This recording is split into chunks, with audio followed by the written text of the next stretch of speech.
E aí, tudo bem? Por que Linux não dominou o mundo? Tema do Quase um podcast de hoje. Se você está pensando que eu tenho a resposta para a pergunta, está muito enganado. Eu não tenho não. Mas eu acho que juntos a gente pode chegar mais perto dela ou delas. Se não for inscrito no canal, para um minuto e se inscreve. Ativa também as notificações clicando no sininho. Assim você fica sabendo sempre que a gente postar conteúdo novo. Para ajudar a manter o canal e os cursos, estamos com um financiamento coletivo lá no Apoia-se. Dá uma olhada na nossa proposta e se achar interessante, apoie a gente. Caso você olhe e não goste, diz por favor o motivo de não ter gostado, beleza? Isso é importante pra gente também. Eu busquei no Google por número de usuários da internet no Brasil. De cara veio um gráfico do Banco Mundial que diz que 60,9% da população de 2016 tinha acesso à internet. Tem uma série de outras fontes, mas para contextualizar, essa serve. Para usar a internet, você precisa de um dispositivo digital que tenha um sistema operacional e precisa, minimamente, saber usar esse dispositivo. E provavelmente esse é o tipo de usuário mais comum no Brasil e no mundo. Os usuários estão mais maduros, não tem como negar isso. Até mesmo os mais leigos, devido ao acesso mais comum no dia a dia, nem que seja vendo alguém usar, já tem uma noção melhor do que é um computador e de como ele funciona. Então, mesmo com uma boa base de usuários mais maduros, sistemas Linux não pegaram para o público em geral. Acho que é uma primeira conclusão. Por outro lado, a gente tem grandes empresas olhando para o Linux e para software livre de modo geral com outros olhos. A Microsoft está investindo pesado. E quem sabe daqui a alguns anos o Janelas não passa a ser mais uma distribuição Linux. Para um usuário leigo hoje, qualquer sistema operacional baseado em Linux com um ambiente gráfico amigável é mais seguro e fácil de usar que o Janelas. Então por que não está todo mundo usando Linux? No meu modo de ver, Linux não é uma unanimidade no mundo do desktop, primeiro por não ter conquistado ou focado ou pressionado a indústria. O foco sempre foi o usuário do sistema, até mesmo pela questão da proposta inicial e, bom, não poderia ser muito diferente, devido à sua natureza. Faltou algo mais centralizado, mais encorpado ou corporativo. E eu sei que tem Red Hat, eu sei que tem SUSE, mas ainda assim faltou pressão. Tanto é verdade que são pouquíssimos os casos de venda de computadores com Linux pré-instalado. Na verdade, eu acho que hoje se vende bem menos computadores com Linux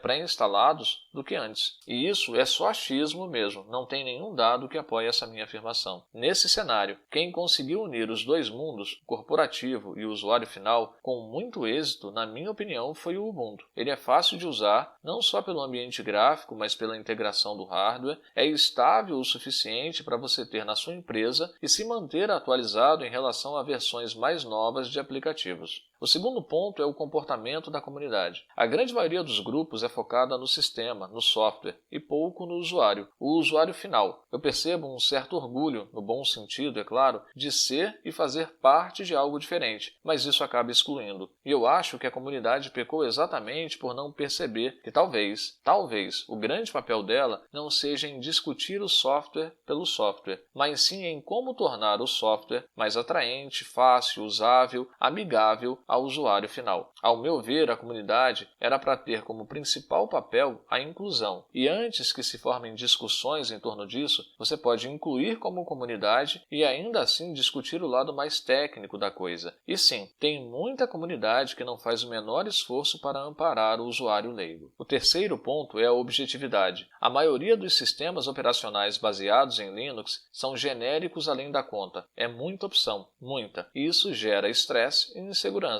Eu gosto de sistemas mais simples exatamente por não terem muitas opções, mas mesmo assim, o XFCE, que é o ambiente hoje que eu utilizo, tem opção demais e muitas formas de fazer uma mesma coisa. Isso confunde o usuário iniciante. Esses são, na minha perspectiva atual, os pontos principais pelos quais o Linux não dominou e acho que nem vai dominar o mundo. Faltou e falta impacto no usuário final. Não nos simpatizantes, não nos mais técnicos, não em setores específicos como infraestrutura e desenvolvimento, mas para o usuário final que vai comprar o seu primeiro computador. E sendo um pouco mais pessimista, talvez ele até domine, Talvez Linux se torne o sistema operacional mais usado em um futuro próximo através de empresas como Microsoft. Aí pode acontecer do Linux perder aquilo que durante muito tempo foi a sua maior força e maior fraqueza, o tom, a pegada revolucionária de construir algo livre para todos, mas que infelizmente não conseguiu ter o alcance necessário pelas mãos das comunidades entusiastas. E para evitar discussões, tudo que eu falei não é uma crítica, é uma opinião, beleza? Ela pode estar certa, ela pode estar errada, mas é apenas a minha opinião. Eu quero muito saber o que você acha, se você enxerga outros pontos ou pontos completamente diferentes. Diz pra gente nos comentários e quem sabe a gente consegue descobrir por que o Linux não dominou o mundo. Até mais, gente!